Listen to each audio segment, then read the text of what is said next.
Hello students, welcome back to the channel again. तो अब हम लोग पढ़ने वाले हैं डिफरेंशिएशन के बाद इंटीग्रेशन। इंटीग्रेशन और डिफरेंशिएशन ये दोनों ही ऐसी टर्म्स है जो क्लास 12 में बहुत ज्यादा इंपॉर्टेंट टर्म्स है। इन दोनों का हम लोग करण अर्जुन की तरह भी समझ सकते हैं कि हाँ, सिर्फ ये दोनों ही ऐसी चीज है जो क्लास 12 में काफी इंपॉर्टेंट चीज है और इसकी ज्यादा भी वेटेज भी ज्यादा है।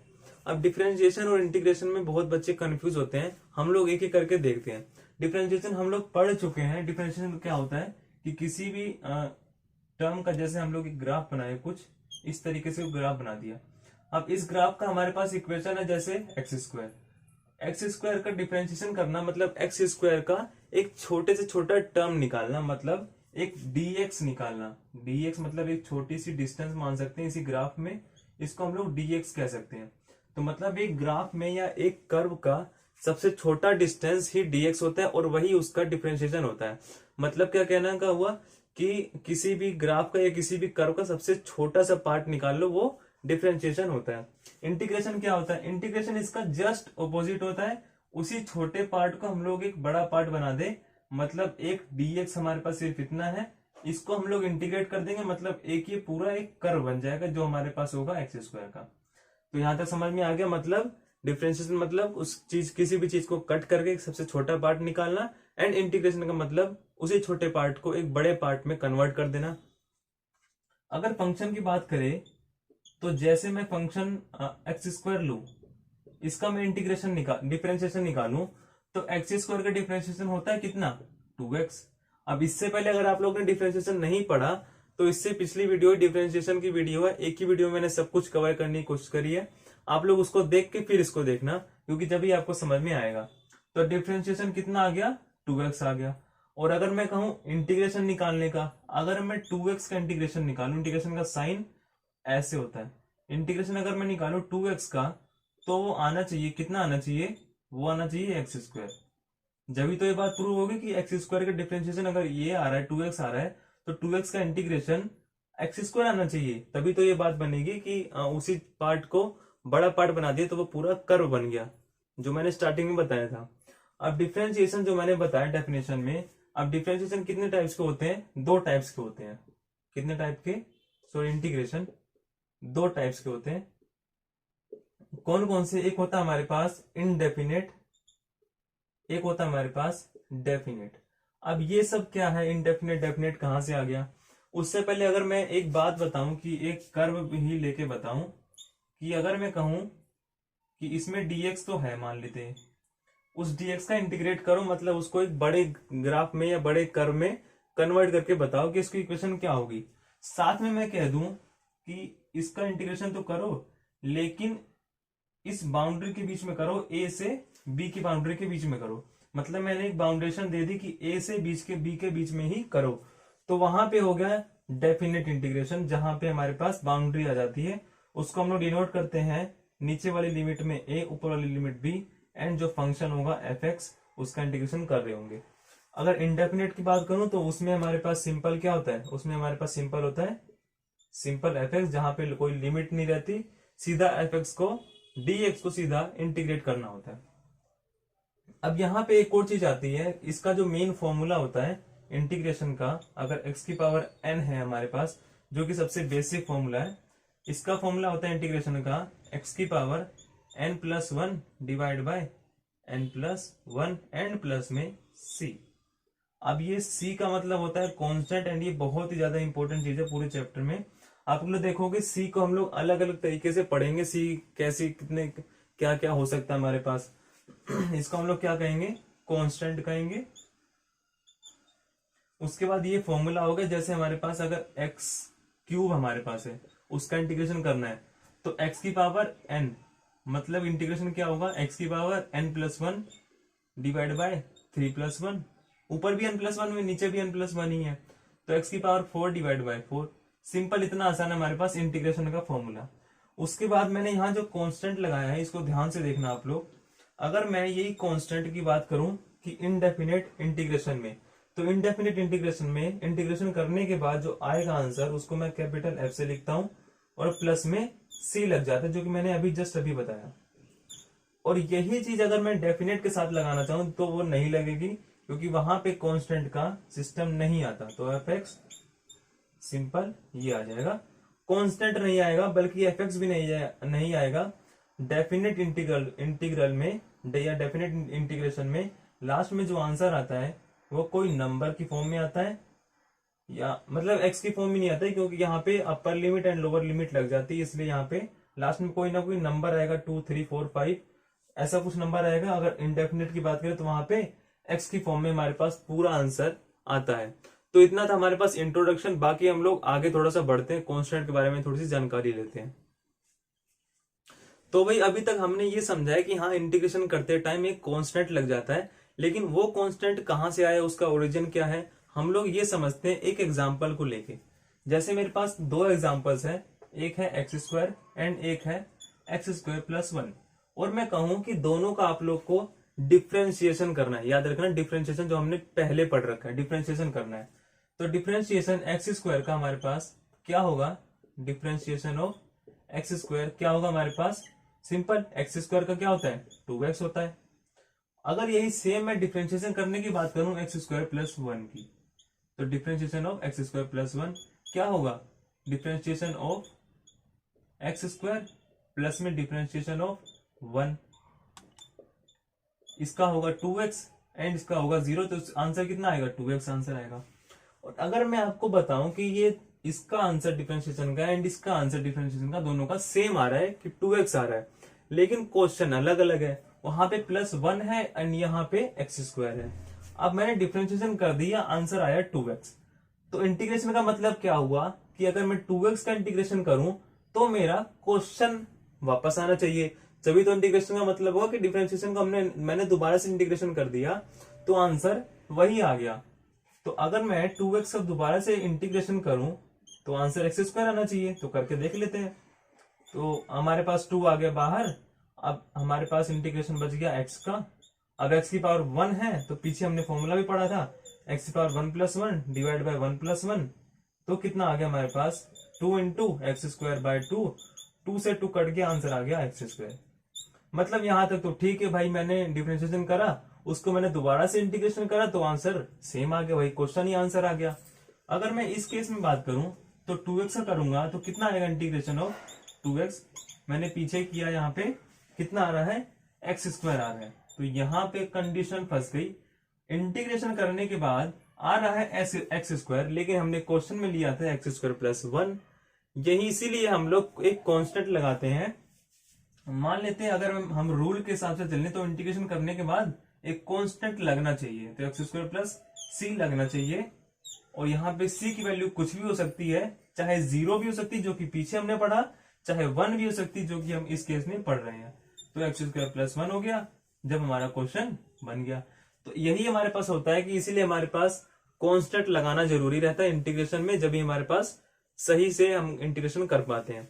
यहाँ पे एक हमारे पास नोट आता है, नोट क्या है, indefinite integration represent family of functions. इसका मतलब क्या हुआ कि जो मैंने अभी करके दिखाया कि एक्स स्क्वायर का 2x का इंटीग्रेशन हमारे पास एक्स स्क्वायर आ रहा है एंड 2x का इंटीग्रेशन एक्स स्क्वायर प्लस 1 भी आ रहा है, इसी तरीके से 2x का इंटीग्रेशन एक्स स्क्वायर प्लस 2 भी आ सकता है, एक्स स्क्वायर प्लस c आ सकता है, मतलब एक्स स्क्वायर प्लस कोई भी कांस्टेंट आ सकता है। या मैं दूसरी लैंग्वेज में कहूं कि एक्स स्क्वायर प्लस 1 चाहे एक्स स्क्वायर प्लस 0 या एक्स स्क्वायर सिंपल लिख देते हैं, या मैं कह सकता हूँ एक्स स्क्वायर प्लस 2 या एक्स स्क्वायर प्लस 100। तो ऐसे कर करके कई सारे एक्स स्क्वायर प्लस कांस्टेंट बन जाएंगे, नंबर्स या इक्वेशंस बन जाएगी या फंक्शंस बन जाएंगे, जिसका हमारे पास डिफरेंशिएशन कितना आएगा, सेम आएगा 2x। तो यही कहना चाह रहे हैं कि इनडेफिनेट इंटीग्रेशन मतलब इनडेफिनेट इंटीग्रेशन नहीं कर रहे हैं हम लोग, वो रिप्रेजेंट करता है फैमिली ऑफ फंक्शंस का, मतलब उसका जो आंसर आएगा उसमें कई सारे फंक्शंस आ सकते हैं, क्योंकि वो कांस्टेंट की वैल्यू चेंज होती रहती है। अब हम लोग थोड़ा सा आगे बढ़ते हैं, कुछ और प्रॉपर्टीज पढ़ते हैं, अगले चैप्टर में थोड़ा सा आगे बढ़ते हैं। तो क्योंकि हम लोग बेसिक से सब चीजें करते हुए जा रहे हैं, इसलिए पहले हम देखते हैं प्रॉपर्टीज कुछ इंटीग्रेशंस की, फिर हम लोग फॉर्मुलेज देखेंगे एंड देन हम लोग लास्ट में क्वेश्चंस पे आएंगे।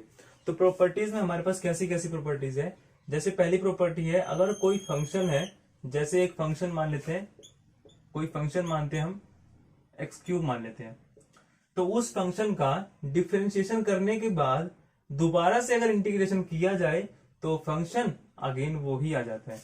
मतलब पहले हमें करना है डिफरेंशिएशन, तो एक्स क्यूब का डिफरेंशिएशन होता है 3x²।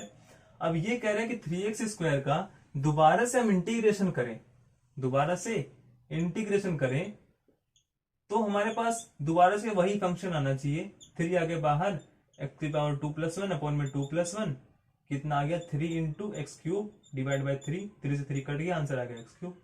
तो ये चीज सही है कि अगर कोई फंक्शन f(x), कोई सा भी फंक्शन हो, उसका हम डिफरेंशिएशन करें एंड देन इंटीग्रेशन करें तो वो फंक्शन दोबारा से वही आ जाता है। अगला क्या है हमारे पास, अगर कोई फंक्शन f(x) है, उसका इंटीग्रेशन करने के बाद डिफरेंशिएशन किया जाए, या वही फंक्शन हमारे पास gx की फॉर्म में लिखा हो, उसका इंटीग्रेशन करके डिफरेंशिएशन किया जाए तो दोनों इक्वल होगा। इससे कुछ फर्क नहीं पड़ता हम अगर x³ को ही एक f(x) मान ले या x³ को हम लोग gx मान ले, फिर अगर करें तो ज्यादा फर्क नहीं पड़ेगा, बस नाम चेंज होगा, प्रोसेस सेम ही रहेगा।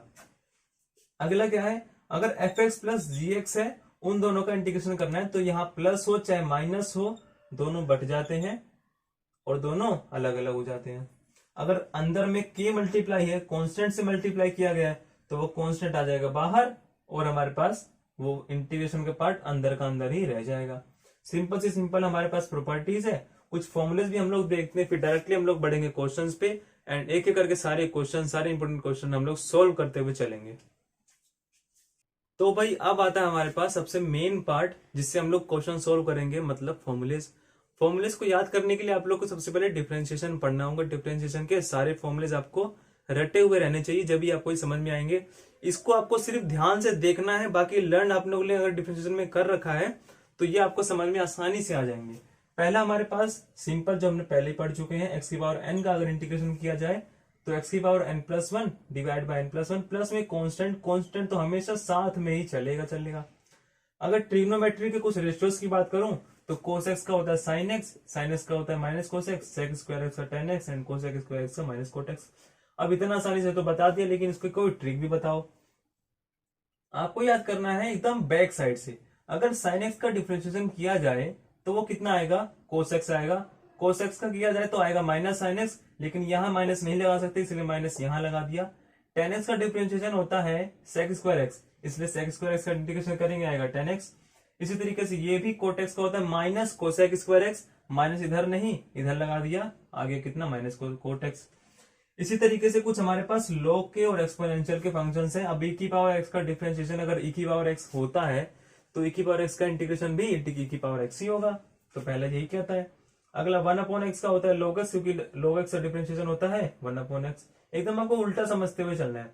अगर e⁻x का डिफरेंशिएशन किया जाए, अगर e⁻x का डिफरेंशिएशन किया जाए तो आप लोगों ने पढ़ा होगा e⁻x इंटू log a होता है। अब log a को नीचे ले आए, इंटीग्रेशन कर दिया दोनों साइड, यहां से कट गया, इंटीग्रेशन ax आ गया, तो e⁻x का integration e⁻x upon log x हो गया। सिंपल, आपको सिर्फ उल्टा सोचते हुए चलना है। अगला आता है इनवर्स ट्रिग्नोमेट्री का। अब इनवर्स ट्रिग्नोमेट्री में मैंने यही एक इसका इंटीग्रेशन दो कैसे लिख दिए, एक से समझते हैं। अब अगर मैं कहूं साइन इनवर्स x, या नीचे हम लोग समझ लेते हैं यहां पे, अगर मैं कहूं साइन इनवर्स x का डिफरेंशिएशन क्या होता है 1/√1 - x²। अगर कहूं कोस इनवर्स x का क्या होता है तो -1/√1 - x²। अभी पीछे आप लोगों ने देखा था किसका फर्क होता है, सिर्फ एक माइनस का। अगर माइनस को मैं इधर ले जाऊं तो माइनस cos²x, तो क्या साइन इनवर्स x का differentiation minus cos inverse x के डिफरेंशिएशन के इक्वल है या नहीं है, तो वही चीज मैंने यहां पे लिख दी। इसी तरीके से ये भी हो गया, इसी तरीके से ये भी हो गया। अब कैसे याद रखना है, साइन का को फंक्शन होता है कोस, टेन का को फंक्शन होता है कोट, सेक का को फंक्शन होता है कोसेक। इसी तरीके से आपको को फंक्शन की तरह इसको याद करते हुए चलना है। हम लोग बढ़ते हैं अब आगे, थोड़ा सा क्वेश्चंस की तरफ थोड़ा सा बढ़ते हैं, आगे समझते हुए चलते हैं। तो आ चुके हम लोग क्वेश्चंस पे। क्वेश्चंस हम लोग देखते हैं जब हमारे कंसेप्ट एकदम क्लियर होंगे। सबसे पहला क्वेश्चन हमारे पास है, सिंपल सा आसान सा क्वेश्चन है, e⁻2x का इंटीग्रेशन करो। उससे पहले एक बात बता दूं कि ये तीनों हम लोग इंटीग्रेशन करने वाले हैं, इसमें बिना कंसेप्ट के, मतलब एक बेसिक तरीके से करेंगे। बाकी इंटीग्रेशन को सोल्व करने के टोटल 5 तरीके होते हैं, जो कि हम लोग आगे देखेंगे। अभी हम लोग फिलहाल सिंपल तरीके से इसको सोल्व करते हैं। तो e⁻2x का इंटीग्रेशन करना है। अब e⁻x का सबसे पहले करना पड़ेगा, किसका करना पड़ेगा, e⁻x का। तो क्योंकि e⁻x का इंटीग्रेशन क्या होता है, अगेन e⁻x x होता है तो e की पावर 2x हो गया। अब हमारे पास इधर 2 भी है, अगर मैं कहूं e की पावर 2x का डिफरेंशिएशन करो, डिफरेंशिएशन तो आप लोग पहले ही कर चुके हैं, तो e की पावर 2x का डिफरेंशिएशन होगा, पहले तो लिखोगे e की पावर 2x, फिर 2 बच गया क्योंकि 2x है ना यहाँ पे, तो 2 बचकर 2 का आप लोग आगे लगा दोगे। अब ये आगे क्यों लगाया, अगर मैं कहूं इंटीग्रेशन में तो यही चीज नीचे आ जाएगी, सिंपल इंटीग्रेशन बन जाएगा e की पावर 2x डिवाइड बाई 2। या अगर मैं दूसरे तरीके से समझाऊं, जैसे यहाँ पे 2 e की पावर 2x हो गया, ये तो हमारे पास डिफरेंशिएशन निकाल लिया हमने।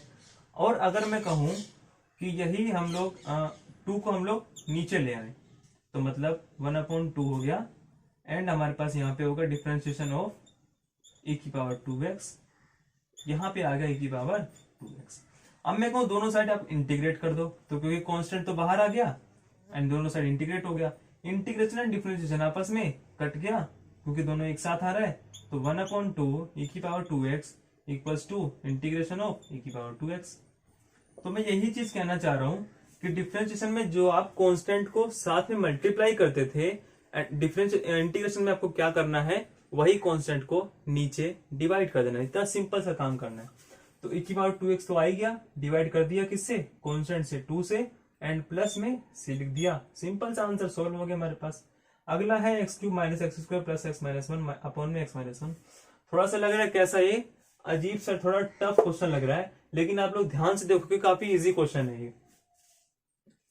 अगर मैं कहूं x माइनस 1 को एक साइड कर दूं, इसको भी एक साइड कर दूं, यहां से दोनों में से कुछ कॉमन आ रहा है या नहीं आ रहा, x² हमने कर दिया कॉमन, बच गया x माइनस 1, प्लस में x माइनस 1 तो कॉमन है ही, डिवाइड बाई x माइनस 1। अब तो भाई हो गया सॉल्व, इतना तो बहुत है करने के लिए। इक्वल्स टू ऊपर कर दिया x² प्लस 1 इंटू में x minus 1 divide by x minus 1, ये इससे कट गया, तो इंटीग्रेशन किसका करना है, सिर्फ x² प्लस 1 का dx, दोनों प्लस में है, अलग अलग कर देंगे पहले, तो integration of x² dx plus integration of 1 dx, x² power कितनी है 2, तो x की power 2 plus 1 divide by 2 plus 1 equals to constant आ गया बाहर, कॉन्स्टेंट आ गया बाहर, इंटू में x की पावर 0 है अंदर, तो क्या आ जाएगा, सिंपल x आ जाएगा, तो x की पावर 3 डिवाइड बाई 3 प्लस में x आ गया, सिंपल, इतना आसान सा तो क्वेश्चन है। अब आ चुके हम लोग थर्ड क्वेश्चन पे। थर्ड क्वेश्चन में क्या है, दो हमारे पास दोनों प्लस करके गिवन है, तो सबसे पहले पीछे हम लोग फॉर्मूला हमने पढ़ा था, अगर दोनों प्लस में है तो दोनों को अलग अलग कर सकते हैं। तो 2 को पहले अंदर इंटीग्रेशन करेंगे किसका, 2x² का इंटू में dx, प्लस में क्या करेंगे इंटीग्रेशन ex का करेंगे। अब 2x² का क्या हुआ, 2x² में से सबसे पहले 2 आएगा बाहर, इंटीग्रेशन करना पड़ेगा x² का, प्लस में e की पावर x का इंटीग्रेशन क्या होता है, सिंपल सा e की पावर x, और यहाँ पे c तो आएगा ही आएगा, तो 2 इंटू x² क्या होगा x³ बाई 3 प्लस में e की पावर x प्लस में c, इतना सिंपल सा तो क्वेश्चन है। तो इतना सब चीजें आपको करनी होती है इंटीग्रेशन में। आगे हम लोग पढ़ने वाले हैं इंटीग्रेशन अलग अलग तरीके से, मतलब हमारे पास टोटल कुछ 5 टाइप्स होते हैं, वही हम लोग पढ़ने वाले हैं आगे। तो आ चुके हम लोग अगले टॉपिक पे। इसमें हम लोग क्या पढ़ेंगे, अलग अलग मेथड्स पढ़ेंगे कि अलग अलग मेथड से कैसे इंटीग्रेशन किया जाता है, जिसमें हमारे पास टोटल 5 मेथड्स हैं। 5 मेथड, सबसे पहला हमारे पास सब्स्टिट्यूशन है, फिर हमारे पास कुछ ट्रिग्नोमेट्रिक आइडेंटिटीज, मतलब कुछ ट्रिग्नोमेट्रिक के कुछ फॉर्मूलेज को यूज करके थोड़ा सिंप्लीफाई करके फिर इंटीग्रेशन करना है। थर्ड में हम लोग कुछ पर्टिकुलर फंक्शंस के बारे में पढ़ेंगे, उसको यूज करके करेंगे। चौथा हमारे पास पार्शियल फ्रैक्शन, एंड देन हमारे पास बाई पार्ट्स। बाई पार्ट्स वाला बहुत ज्यादा इंपॉर्टेंट टॉपिक है, इसलिए आपको ध्यान से देखते हुए चलना है। सबसे पहले सब्स्टिट्यूशन। सब्स्टिट्यूशन जैसे आपको नाम से पता लग रहा होगा, सब्स्टिट्यूट कर देना, मतलब किसी भी चीज को किसी दूसरे चीज के साथ सब्स्टिट्यूट कर देना, मतलब उसको रिप्लेस कर देना। अब यहाँ पे हम लोग देखते, कोई एक फंक्शन मान लेते हैं fx है, अब फंक्शन की फॉर्म में बात करते हैं।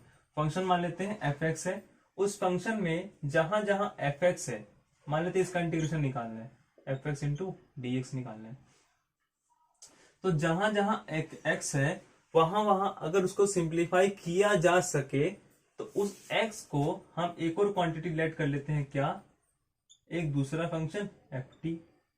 तो यहां से हम लोग इसको डिफरेंशिएट करते हैं, तो dx बाई dt यहाँ पे हमारे पास कुछ टर्म आ जाता है, या हम लोग मान लेते हैं के, तो हमारे पास आ गया dx इक्वल टू के इंटू डी टी। अब इस dx की वैल्यू यहाँ पुट कर देते हैं dx की जगह, तो हमारे पास फंक्शन बन जाता है एफ एक्स, बल्कि हम एफ एक्स नहीं बनता, हमारे पास एफ टी बन जाता है क्योंकि टी के रिस्पेक्ट में हो गया, एंड यहाँ पे डी टी होगा इंटू के बन गया, क्योंकि यहाँ पे dx था तो dx इक्वल टू के इंटू डी टी हो गया।